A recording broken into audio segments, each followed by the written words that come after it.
Well, good afternoon and welcome to the NAIOP Wisconsin In the Know series, our CRE Conversations with Frontlines. We're extremely excited today to be partnering with our friends at Renew Wisconsin. I'm excited to invite Jim Bouillon from Renew to tell a little bit more about what they're up to, who they've brought with them today, and begin the program, which is powering your projects and profits with solar. Thank you, Jim, and to everybody on the team that you've put together. We're really excited to have this today and looking forward to a great presentation. Thanks, Jim. I appreciate the introduction and for you hosting this. I am the Government Affairs Director for Renew Wisconsin. It's a not-for-profit organization that was founded in 1991, nearly 30 years ago, to support the development of renewable energy. I worked Government Affairs for Wisconsin's construction industry for over 25 years, 16 of those years with AGC Wisconsin, so some of you may have met me before in my past life. I joined Renew Wisconsin 3 years ago because renewable energy really is one of the fastest growing, most exciting, cutting edge industries in the world. Solar and wind energy, electric vehicles, and soon battery technology are going to be transforming how we do everything right here in Wisconsin regarding our energy. What used to be just an environmental issue is now also good business. As proof, this slide, if you could move this to the next one, Heather, shows that many of the nationally recognized businesses with Wisconsin operations who have already made clean energy commitments and will be looking for renewable energy. The demand for renewable energy by businesses all over the world are really booming. This webinar came about because I ran into Tom Larson, who works with NAIOP, at an event and told him about all the exciting things that we're having in the industry, how the prices have dropped and demand is booming. So after a little discussion, we thought that NAIOP would and your members would really benefit by getting a program on these developments and get your questions answered by some industry experts. As a result, we have a great panel of true experts today, not only on renewable energy technology, but experts on the most important topic, why renewable energy is now a great investment. We have 3 parts of the program. Michael Vickerman, my colleague at Renew Wisconsin, will give a quick history of how and why renewable energy has grown so quickly. Michael will be followed by Matt Newman and Chris Collins from Sunvest, Wisconsin's largest solar developer, to discuss some projects they've worked on and what it takes to get them built. And then we'll close with Mark Land from Baker Tilly, who will talk to you about financing, the tax benefits, and investment strategies that you should know about when you build your own projects. We'll have time at the end of the program for questions, so go ahead and post them in the Q&A box, and we'll do our best to answer them. We also will be recording the program so you can see it later if you miss something or you just want to get refreshed. So to kick things off, let me bring on Michael Vickerman, Renew's Program Director, who works at the Public Service Commission and Policy at Renew. Thank you, Michael. Thanks for that introduction, Jim. Hello, everyone. I am now in my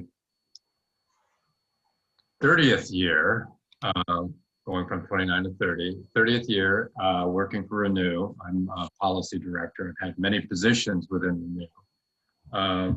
I could regale you with a lot of history about renewable energy's evolution in the state and in the nation, but in the interest of time, I'm going to fast forward everything up to today. We're going to start from today, which is a really exciting moment for solar power in Wisconsin, as it is so many other places on this planet. Next slide, please. So we're going to touch upon solar deployment in various guises and configurations, as utility-owned power plants, as an off-site resource for customers, and as an on-site resource for customers. Going into 2020, there are several dozen smaller solar farms operating in western northern Wisconsin and one very large solar farm in eastern Wisconsin. We'll also take a glancing look at a couple of trends that are about to affect the building industry, which you see below. While building electrification and net zero energy construction may be in their infancy today, that won't be for much longer. Next slide. All right, what you see there with Lake Michigan in the background, the Two Creeks Solar Park in Manitowoc County is first and foremost a power plant. As with so-called conventional generating stations, the electricity goes straight into the transmission system where it moves around the state. We have entered a stage in which the most cost-effective sources of new generation do not sport smokestacks or come with cooling towers. With Two Creeks and many more like it coming down the pike, solar has become the new normal in electric generation. Next slide. All right. Another story from earlier this month, along with the energizing of Two Creeks. All the utilities now are participating in the transition to clean energy. Even We Energies, the most coal-dependent electric provider in Wisconsin. That electric utilities are now replacing 60s era coal-fired power plants with solar farms should give you a pretty clear picture of just how far solar has come in terms of reliability, affordability, and of course, environmental performance. Next slide. Now, this was really big news earlier this year. Alliant Energy submitted an application, still pending before the Public Service Commission, to acquire 6 solar farms, which amount to 675 megawatts of solar capacity. This is a huge investment. It involves a tax equity partner in which will monetize the investment tax credits that are safe harbored in each project. Solar's rapid rise is fueled by a confluence of attributes listed on the right. Just a sec. Listed on the right that you don't find with other electric generating resources. And Alliant doesn't plan to stop at 675 megawatts. Another 115 megawatts have been acquired. And all told, Alliant will spend about $1.3 billion on these solar projects over the next 5 years. And when you add from the previous slide, We Energy's planned expenditures to acquire more solar when it retires South Oak Creek, that planned expenditures amounts to about $2.5 billion. Next slide, please. All right, so how much solar capacity is under development? So behind Two Creeks, Two Creeks really is the, think of it as the lead float in a parade. There are many more floats behind it. Behind Two Creeks and Morey Field, and we'll get to Morey Field in the next slide. We anticipate the completion of 18 more solar farms in Wisconsin that will supply about 7% of the electricity consumed by Wisconsin electricity customers today. That is a remarkable transition that's now baked into our future. Next slide. All right, so let's look at customer-driven solar. You know, MG&E does own that power plant you see there, but it is not a part of MG&E's rate base. This is rather a solar farm that serves specific customers that have opted to receive the power from this facility. The one you see there serves the city of Middleton, its municipal buildings, and the Middleton Cross Plains School District. Middleton Cross Plains operates about 7 or 8 different schools, and that solar field produces power that is flowing into, at least in through the billing system, the bills of the school district and the city of Middleton. And this array also supplies power to MG&E's shared solar program. This would not have happened had it not been for the customers stepping up and saying, give us some solar electricity. And we like this arrangement because then we don't have to build the arrays ourselves. We'll gladly let you, the utility, do that. Next slide. All right, so in yesterday's news feed came a story about the Bezos Earth Fund. And that's, Jeff Bezos is the CEO of Amazon and pledged earlier this year to direct a great deal of money that he has, or capital that he has acquired through the incredible profitability of Amazon into organizations and initiatives that will combat climate change. And just yesterday, the first round of grant recipients were announced. And one of the recipients is the Rocky Mountain Institute. The Rocky Mountain Institute has emerged as the leading non-government organization formulating strategies, policies, and mobilizing resources to begin the process of electrifying buildings. As you know, states and local governments are adopting clean energy net zero carbon goals. And this involves more than just electricity. Electricity is great, but the buildings we live in today are generally heated with natural gas, which is a fossil fuel.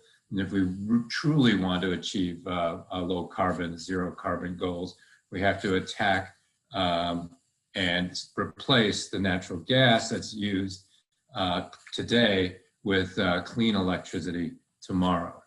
Next slide, please. All right, so now we're transitioning, the components of all electric buildings are as follows.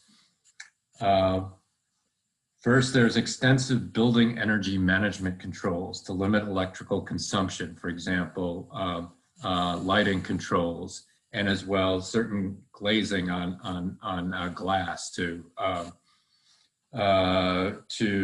match the electrically powered lights with the available light outside. On-site and off-site, solar is a key component as well, supplying much of the electricity there. There will be battery storage, and these systems will become more prevalent as policies are changed to credit building owners for designing storage into their overall management plan. And the other thing that we'll see are heat pumps to move preheated, pre-cooled air around the building. Now you're thinking this might be really expensive, but there are considerable savings to be accrued and captured through this approach. And two principal areas of savings are not having to build the infrastructure to heat the building with natural gas, although all the piping and valves, et cetera, and the avoided purchases of gas. Next slide. In the coming months, we will see analysis to demonstrate that heat pumps, we have ground source heat pumps and we have air source heat pumps. They work in colder climates as well. We're not talking about a technology that works in California and Florida, but not so much in Minnesota and Wisconsin. So look for that in the coming months. That'll pave the way towards wider adoption of heat pumps in all their various configurations, both in commercial buildings and in multifamily dwellings. Next slide. Okay, one sector that is warming up to solar energy and is also warming up to storage is healthcare. Certainly, the events of the last 10 months demonstrate the need for healthcare providers to think of their facilities as community centers, as centers of resilience that have to be there in the middle of a pandemic and provide essential services to people when as needed.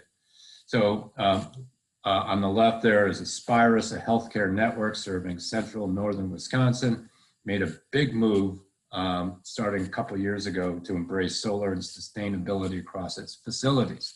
Aspirus has a goal to reduce its carbon footprint by 80% by 2030.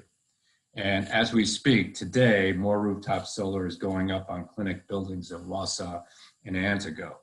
On the right is Gunderson Health System, the undisputed clean energy leader in the healthcare industry. Last year, they put 260 kilowatts of solar on a facility in Toma. There is also battery storage within that facility. Next slide. Okay, this is just a brief dive into one building that just was completed earlier this year in September. This is a brand new building that was designed to be net zero energy. And as you can see from the image, there's extensive solar on the rooftop.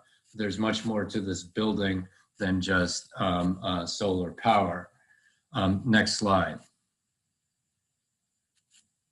So let's make sure we are working from a commonly accepted definition of net zero net energy buildings.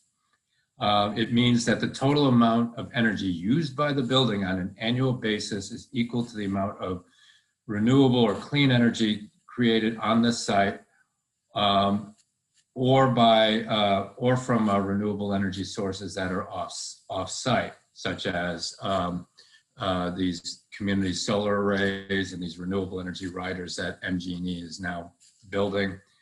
And these net zero net energy buildings deploy heat pumps, high efficiency windows,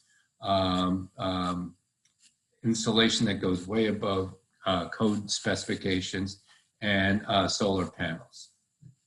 Next slide. And so here's an overhead picture of Forest Edge Elementary School. That is the newest facility operating within the Oregon-Wisconsin School District. In the end, so this is a brand new building that was paid for through a special purpose bond, but it was really the vision of one person within the school district's administration. His name is Andy Weiland. He's a business manager and project champion. I'm including this slide because often a really big effort in the part that advances sustainability and clean energy often comes down to a project champion. They're out there. And I think one of the things that property developers should consider doing is finding out within a particular project who those champions of sustainability and local energy generation and net zero carbon are, because they can run the traps and secure buy-in from all the project participants that matter. In this case, was the school district. Next slide.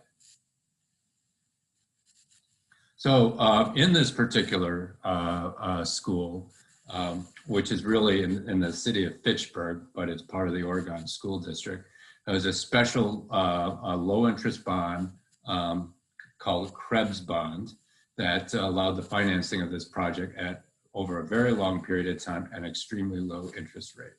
So there's no natural gas connection. There's electrochromic lighting that adjusts the tint of the windows depending on lighting outside and lighting inside. There's a great deal of energy management, sub-metering of electric loads in that building to optimize the conservation.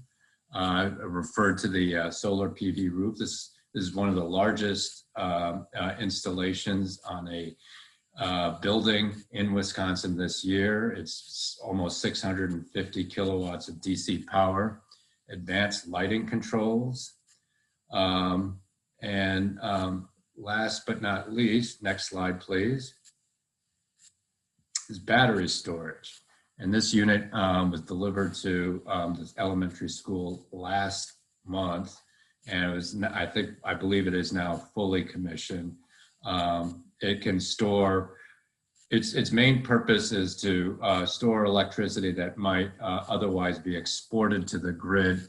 And because this system is so much larger than what the net metering thresholds allow, there isn't much of a return to the site owner for exporting electricity into the grid. So you want to keep that electricity on site as much as possible to be used internally.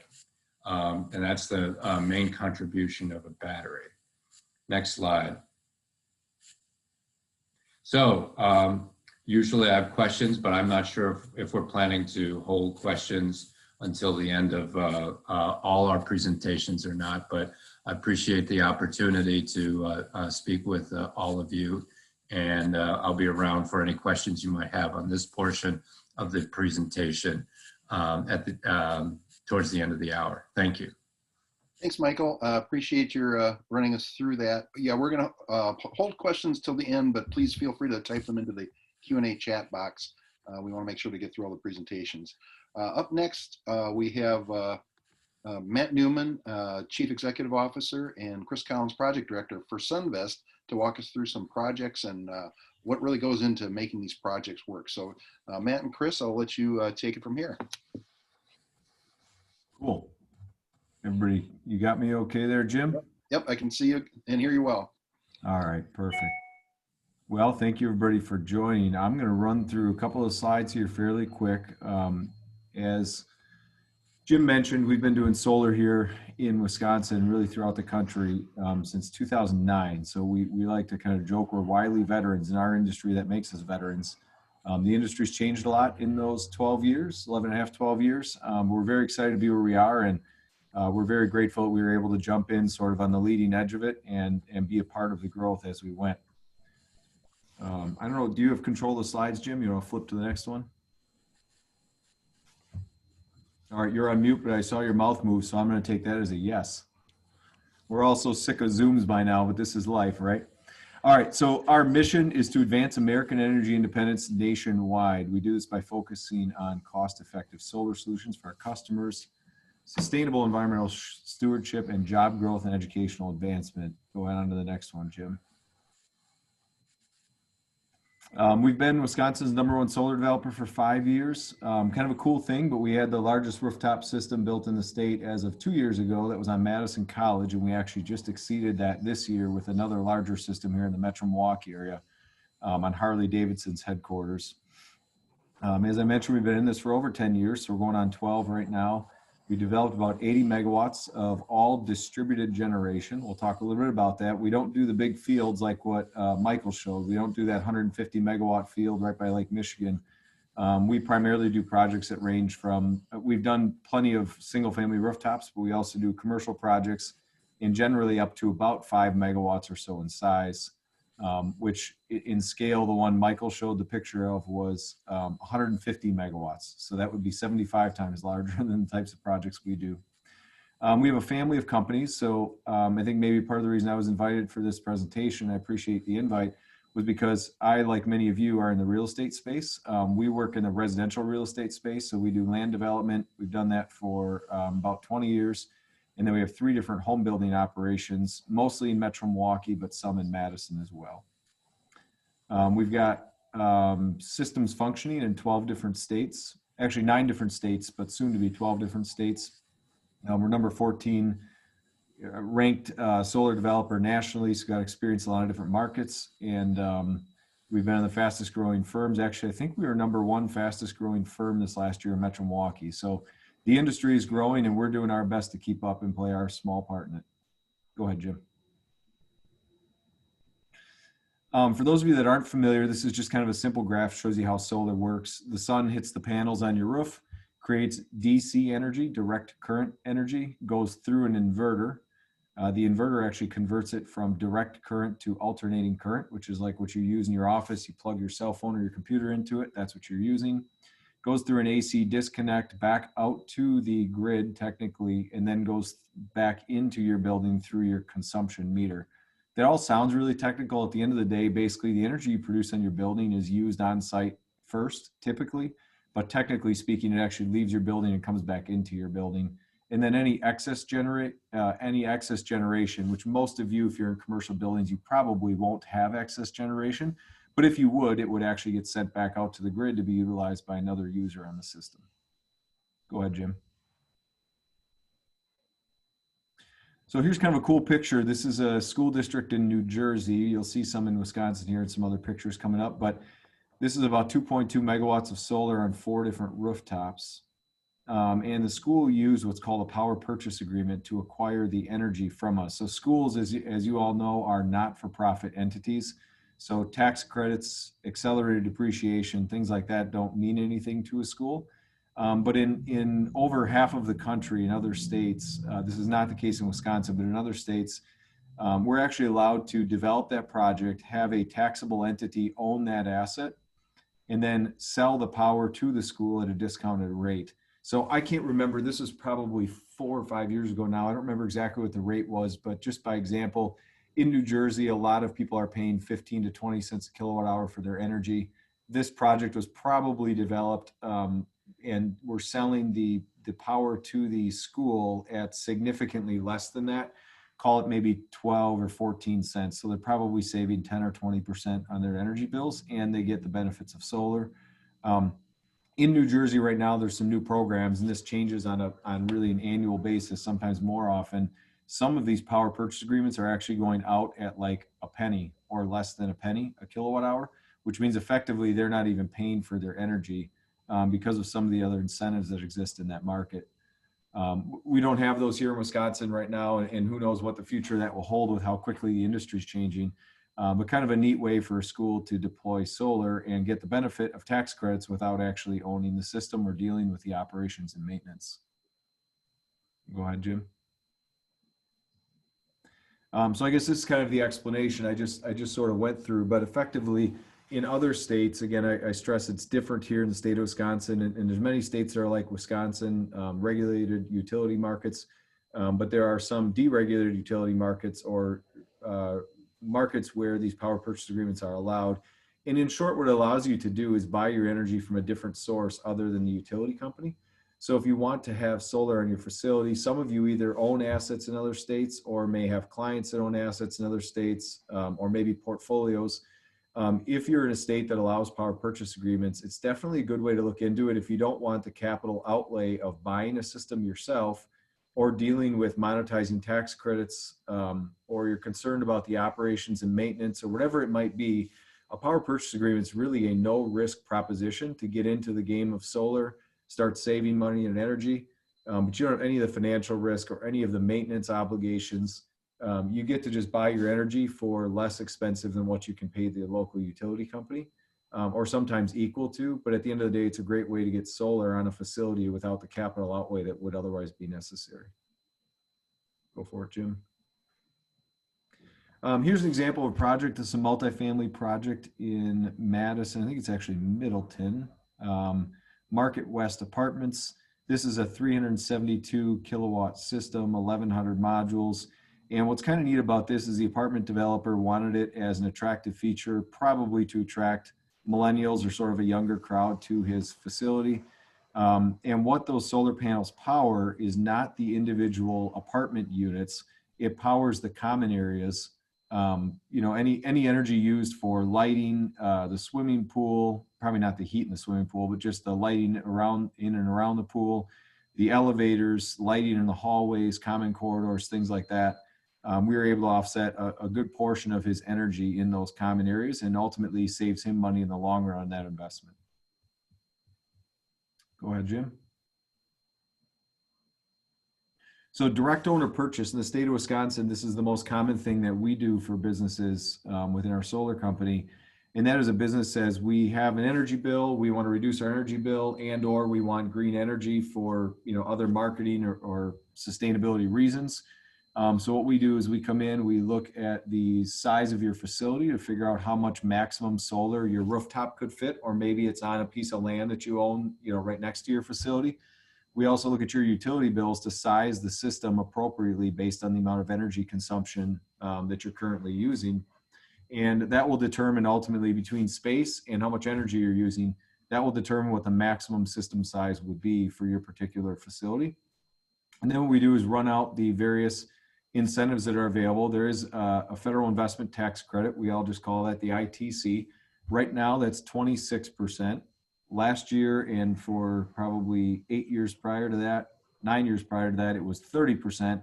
It is actually beginning to get reduced. And the reason for that is our industry has a significantly lower cost today than it did 10 years ago. So the idea is these incentives that were needed before may not be as necessary today. Our costs are down. I think Michael mentioned some of this, or maybe Jim did, but our costs are down well over 80%, 80% over the course of the last 10 years. We're now the least costly form of new electricity generation in the country. And as such, we are not as reliant on tax credits as we were before. So those are starting to fade out. Next year, that will actually fall to 22%. Again, unless there's some other, federal policy change that happens, which very well could be the case. And then the year after that, it actually falls down to 10%. So that would be the only, this is not meant to be a sales call, just kind of information sharing. And that would be, if you're thinking of doing solar, probably look at it in the next couple of months, or certainly in the next 12 months, because the incentive programs they are set to reduce significantly over the next, call it 18 months. And then the last incentive, there's bonus accelerated depreciation. You can write off 100% of the cost. And I know that's, a lot of people in real estate have accelerated depreciation already through cost seg studies or otherwise. But it is a nice benefit for someone if they are looking for good tax write-offs. The return on investment is, of course, reliant upon how much you're paying for your energy and how much, what the system costs, how big of a system it is. At the end of the day, though, the ROI is 5 to 8 years. And what I want to stress to commercial real estate investors who may be on this call, or property owners, is, as everyone knows, multifamily assets are trading in the 4.5 to 6 kind of cap range. And I'm not an expert in commercial or retail, but a lot of those are trading too in the 5 to maybe 8% type cap rate range. If you were to apply a cap rate, or you run on an IRR in a solar project, the IRR is going to be somewhere in the teens for sure. But when we talk about return on investment, we're talking about how much total cash do you invest? When do you get that money back? These are 35-year assets, and you're getting your money back in 5 to 8 years. So when you look at the net operating income on a property, which obviously is what we all apply the cap rate to, this is a great way to reduce your operating expense, your utility costs, which of course increases your NOI. If you can increase your NOI and apply your cap rate to it with a 35-year asset on the roof, it's likely that on day one, you will have increased significantly the sale value of your property because of your improved NOI and the cap rate you apply to it. So I won't bore anyone else with more numbers on that, but hopefully that's familiar language with all of the commercial real estate investors on this call. And if anyone has more questions, I'm happy to address those later as well. Go ahead, Jim. So just a few examples. This is maybe a little bit more in the weeds than what some people in this call care to know about, but behind the meter installations, that's a picture of Madison College on the left side of the screen. That means the energy is being utilized on site. And it is the picture we showed before about how it goes through your inverter out to your meter technically, and then right back into the building. We do other installations that we call in front of the meter installations. Those are examples where the energy is actually being sent directly to the grid. It's not being sent into your building directly. And the distinction here is usually larger projects, especially if it's like a utility scale project like the one that Michael showed. Those projects are feeding directly onto the grid, and then that green energy is being disseminated among all grid users. It's different than if you put it on your building and we call it behind the meter, as in it's being used on your site. So it's kind of a distinction in our industry, but most of you would be behind the meter customers. Go ahead, Jim. Oh, there's the tax credit. So I already talked about this, but the tax credit was 30% going all the way back to, I think, 2010, maybe 2009. You can see it starts to fade out here. 2020, it's 26%, goes down to 22% next year, 10% the year after. And that's for commercial only. That last slide there of 0% in 2023, I actually think the commercial part continues at 10%, but residential incentives do go away. So this is one of those things, if you are thinking about going solar, probably a good time to look now and see what that would look like. Doesn't mean it won't pencil out in the future. We hope the cost curve keeps coming down and offsets the reductions in the ITC. But the reality is, if you can get tax credits now and make sense of it, it's probably a good time to do it.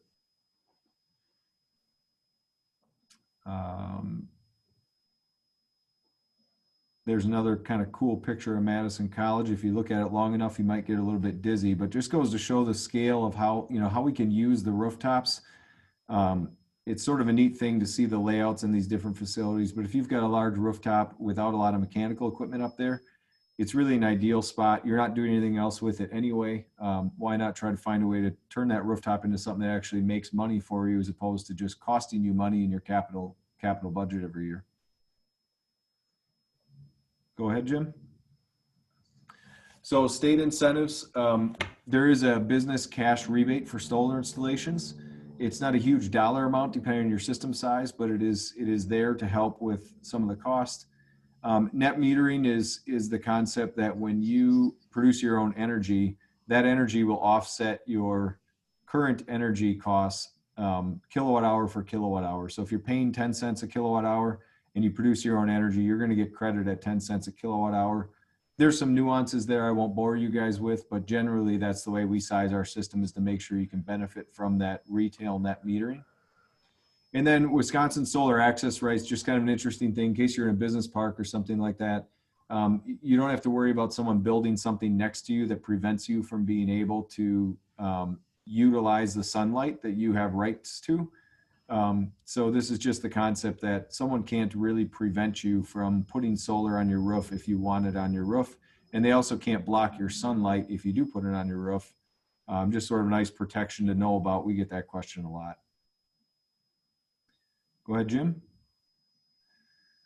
There are other states around us. We'll just point to Illinois as an example. Minnesota actually has some other kind of creative community solar type programs too. But in Illinois, they rolled out one of the most interesting programs in the country back in 2016. It got implemented in 2018. Currently, the program's filled, although we expect it to get reintroduced again here shortly. And long story short, it's based on SRECs. SRECs are basically renewable energy credits that you get for producing green energy, and you can sell those into the market. And then there are some other utility rebates, the ComEd rebates for the inverters that you put on. Again, the program itself is set to, it's actually filled right now. We expect that to get renewed here, hopefully in the next, if not in the next coming weeks, certainly in the coming months. So just keep an eye on different programs. Each state is different. I guess that's the point. Each state runs these programs differently. So if you have assets in other states, don't assume that whatever applies in Wisconsin automatically applies in Illinois or Michigan or Indiana or Minnesota, because they're likely different. And each state would have to be analyzed independently.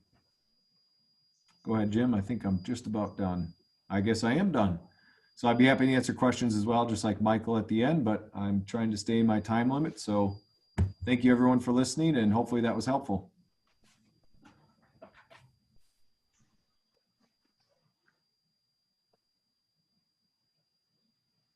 Sorry, I left my mic off on mute. All right, well, thanks, Matt. I've already got a question or two, and we'll bring those up at the end. And next, to kind of close it up and talk really about the nuts and bolts of the money and financing, Matt touched on a couple of things, and I think Mike Land from Baker Tilly is going to dive in a little deeper. And then at the end, we'll have a little conversation and Q&A. So Mike, if you want to go ahead. Great, thanks, Jim, and thanks, Michael and Matt for the good info. If we can go to the next slide, there's enough with two pictures of my face on the screen. I guess if you can move on to the next one too. Yeah, just real briefly, for those of you who may not be familiar with Baker Tilly, we're an accounting consulting firm. Our roots are here in Wisconsin. We're a nationwide firm now, we work with clients across the spectrum, privately held, publicly held, tax exempt, and nonprofits across a wide geography and a whole bunch of industries. If you can move on to the next slide. The reason I talk about it that way is that at our firm, I'm a little bit of a lifer. I'm based here in the Madison market. I joined our firm in '97, and up until late 2007, spent all my time helping clients buy companies, sell companies, and fund projects across lots of different industries.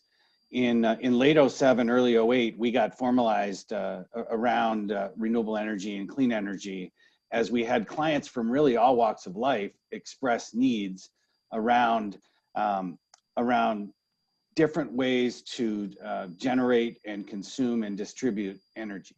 And nobody really called it decarbonization then, or clean energy. It was kind of strictly referred to as renewables at that time. But some of the things that Michael and Matt have mentioned in terms of how things have changed just in that period of time have been really interesting, because you know, since that time, I've spent all my time in this space, the clean energy space. And back then they were saying that, you know, things that have happened would happen.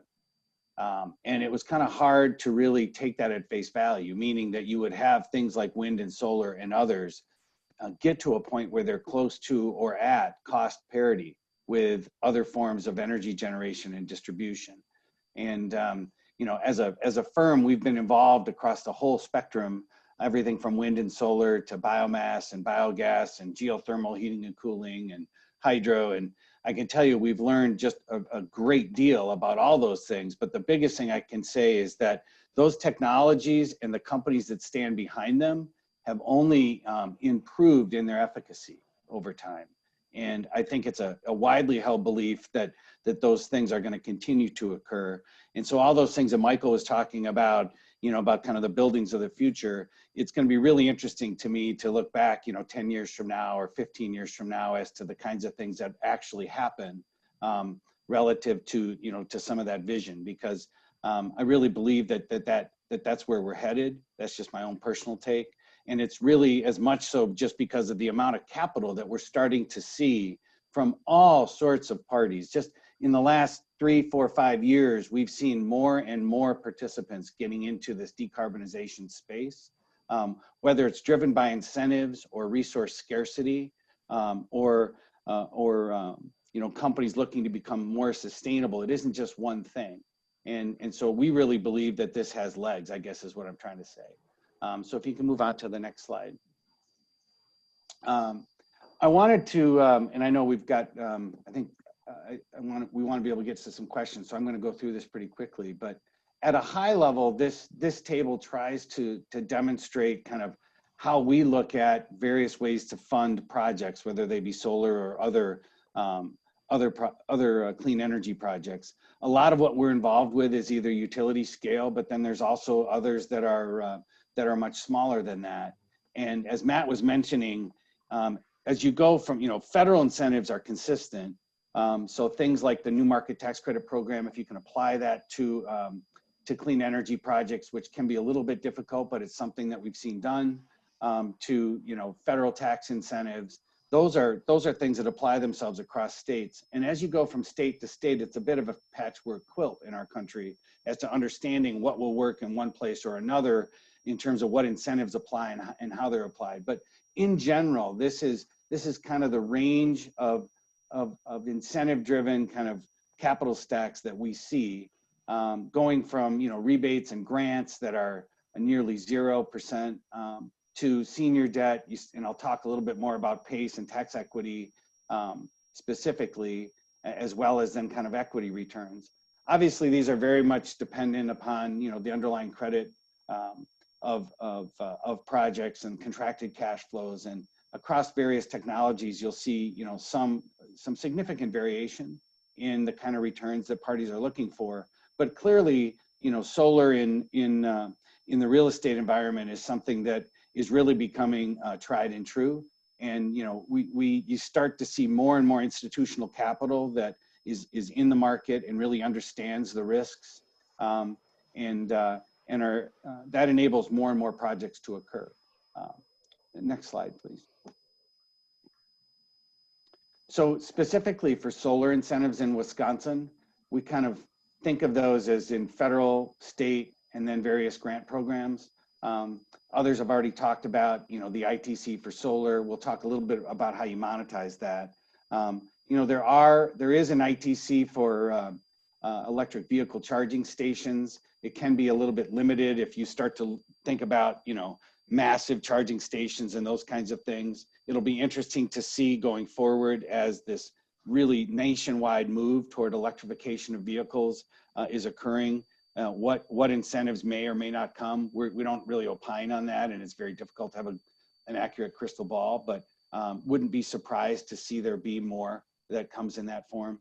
And then at the state level, you know, certainly there's sales tax and property tax exemptions that apply themselves, and those can be meaningful to projects.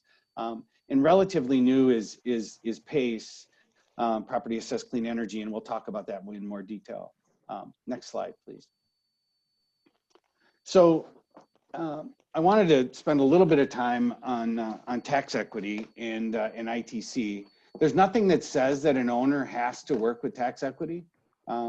You know, the ITC for solar, and this applies really to investment tax credits that apply themselves to other technologies. It's a credit that you earn when you place a project in service. You can take it back 1 year and you can take it forward 20 against taxable income, federal taxable income. So there's no reason that you have to monetize it with an outside party.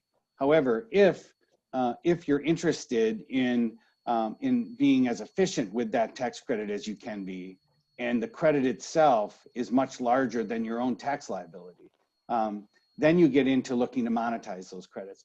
And just the overarching constraint that you're going to have is you've got to live within a few different structures that the IRS has gotten comfortable with over time, all of which essentially effectuate some doctrine which says that the tax investor needs to be considered the owner for tax purposes when the credit is earned.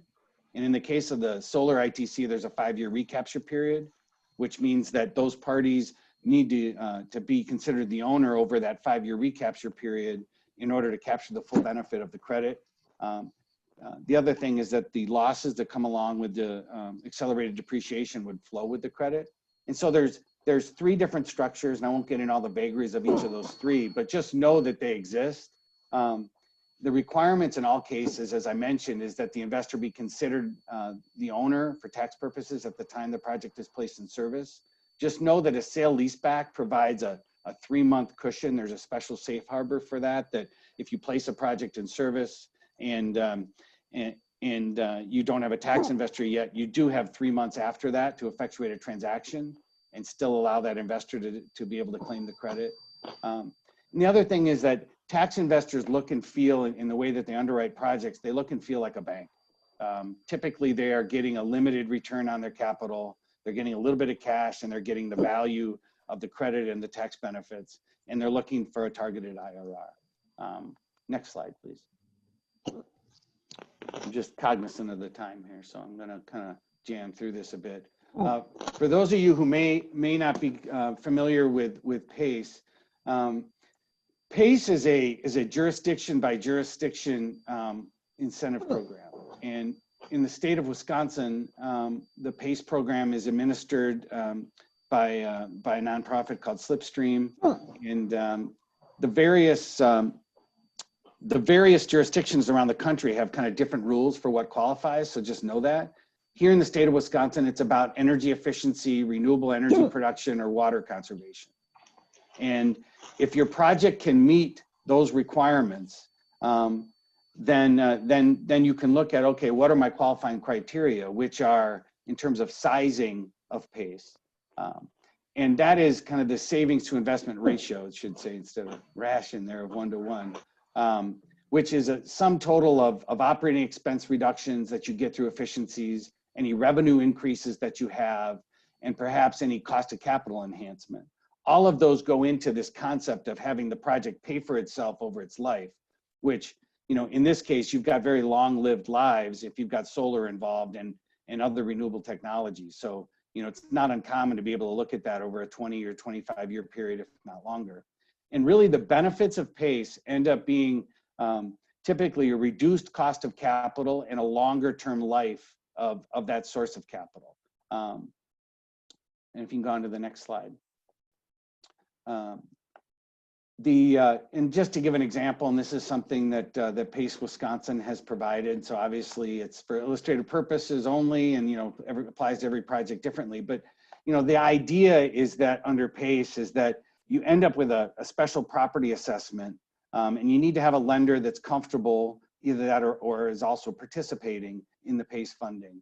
But it enables you to have a sliver of capital in your capital stack that really sits between equity and senior debt and is at a much lower rate with a longer period of time that you have to pay it back.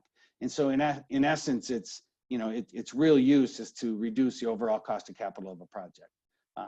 And I know I just went through some kind of complicated things in a short period of time, but I know, I think we've got about 5 or 8 minutes here left for questions. So I thought I would end it there. Thanks, Mike. That was great. There's a lot of information there and just so much detail. And as you said, every project is going to be different. So while we try to give you ballparks, you need to talk to a solar developer like Sunvest or one of your other local solar contractors or an expert in the finances to really get there. On your screen is the email addresses. If anybody wants to really, bear down on one of those particular topics, feel free to contact any of them. Jim Villa, I'm sure you can help direct people to us as well. I've got a couple of questions that came up on the Q&A if we want to bring those up, Matt or Chris from Sunvest. One of them was, does Newman Homes offer solar on their new construction? And I know you guys have a interesting project that you did along those lines. Yes, and kind of. So our two answers. So yes, we have put solar on, oh gosh, I don't know what the number is now. I'll say more than 100 homes over the course of the last 10 or 12 years. But I will tell you, my personal motivation or passion behind this is making sure that this is economically justifiable. Like it's not just doing it for the love of the environment. Well, I think that's meaningful. And personally, I really enjoy that part of it. I also feel like it has to make sense for your pocketbook. And the challenge we've had in recent years is when I actually pencil out, the return on investment for putting in your home versus the return on investment for putting on a business, it's significantly better for a business. And I'm not saying that because this is a commercial real estate crowd. I'm saying that because it's how the math works. So the short story is, yes, we have done it on homes. Yes, we will offer it to our customers to kind of be nice, but it is not our core business at this point. Our core business is doing kind of more significant sized projects for businesses that want kind of a more meaningful impact on their utility bills. And frankly, the scalability of it works, it pencils out a lot better on bigger projects. So that's kind of the short answer. The other thing is we did do a net zero electric community. It's not fully net zero because people do have a furnace with natural gas as their fuel source. But that was kind of a neat thing we did in New Berlin. It was successful. I'm not sure if people were buying in that community because they want to be in New Berlin or because they want a net zero electric home. I suspect, if I'm honest with myself, it's probably because they really like the location of the community. But solar was kind of a neat benefit. Yes, we've done plenty of it though. Good. So kind of a follow-up question to that came up. So what determines, you mentioned 35-year useful life. Does it have to do with the operating efficiency of the panel or hardware, or what kind of maintenance are people looking at and longevity? Yeah, I think that was from Bob, right, from Mandel. Yep. I think the answer there is these panels do degrade. There's what we call a degradation factor of about 0.5% per year. So over time, they do lose their efficiency. I would say there's a reasonable expectation that they could and likely will last significantly longer than 35 years. I think our industry, we used to project 25 years comfortably. It's now 35. Nearly all tier 1 module manufacturers will have a 25-year warranty on the modules. But the reality is we expect these to last 35 years or longer. It's just our belief with how fast technology is changing that in probably less than 35 years, there will be an economically viable solution to replace those with the latest and greatest technology. The best example I could give is the first modules we installed. It was a 60 cell module. It had 176 watts in that module. That was in like 2009 or 10. Today, that same 60 watt module can produce over 300 watts. So my guess, Bob, would be that in less than 35 years, if you put it on one of your beautiful multifamily projects that you guys have all over the Metro Milwaukee area, less than 35 years from now, someone like us will be coming in asking if we can swap out those modules and put the latest and greatest technology on it. One last question that I know that I wanted to ask you that is important for people trying to get in at the end of the year to kind of lock in projects for next year to get the tax credits. What do they have to do before the end of the year, and how available are contractors? I mean, can I just call you up and say, hey, I want a project next spring, or what's the actual work look like? Yeah, I suspect if someone wanted to sign a contract, Chris would be available 24/7. But no, seriously, I think the answer is it only takes us, I mean, literally hours, not a lot of time to put together a proposal for you to make a decision. Once you make a decision, if you want to do it, I don't think we could honestly tell you we could install it anymore this year. We're between just being backlogged. Everybody's busy right now. The weather is not exactly getting nicer at the moment. I don't think we could install it this year, but you can secure your incentives, which is what matters. You can preserve the 26% investment tax credit if you want to, and the way to do it is you have to spend 5% of the project cost. That's the easiest way to do it. It's called safe harboring. So if you were to put on, let's call it a $500,000 system on a building, as long as you invest 25 grand, which effectively means you could sign a contract with us or any other solar contractor out there, commit to doing it, pay them 25 grand as a down payment. They would use that to buy some of the equipment or pay for the engineering and design or whatever. And that would secure your 26% investment tax credit so you don't lose out on that falling. That would be the easiest way. There's other kind of more creative ways, but I think that's the easiest way to do it. And that would not be hard to do in the next 45 days. With the tax credit going away, unless the laws change, next year will be another busy year. So I would get my order in to any contractor if you want to get even on the work schedule for next year. Does anybody else here have any questions that they want to throw out, Jim Villa or any of the panelists? Well, Bob Monett beat me to it. That was the question I was going to ask. Bob always beats me to it, though. So. All right. Well, actually, I'd like to clarify one thing before I go, and it relates to the state of power purchase agreements in Wisconsin.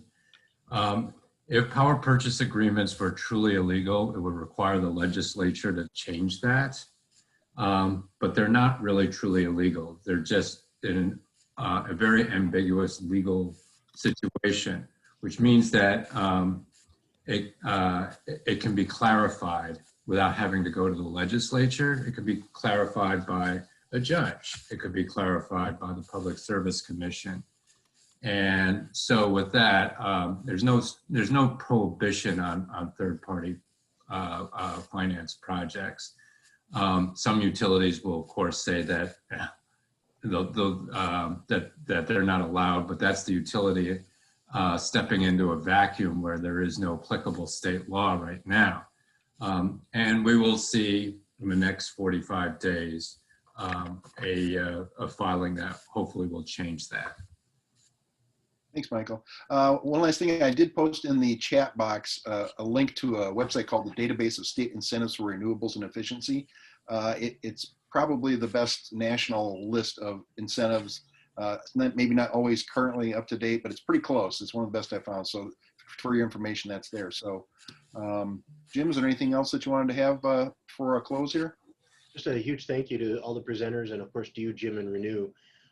We know this is a very timely topic and appreciate y'all taking time out today to share with our members and others. So appreciate all you're doing and thanks for sharing.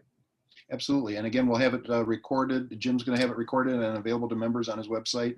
And Renew, we'll see if we can put a link to that as well. So if people want to see this later, they can. Thanks again for hosting and bringing us in. Feel free to let us know if you have questions later. Thanks, everybody. Thank you, everyone.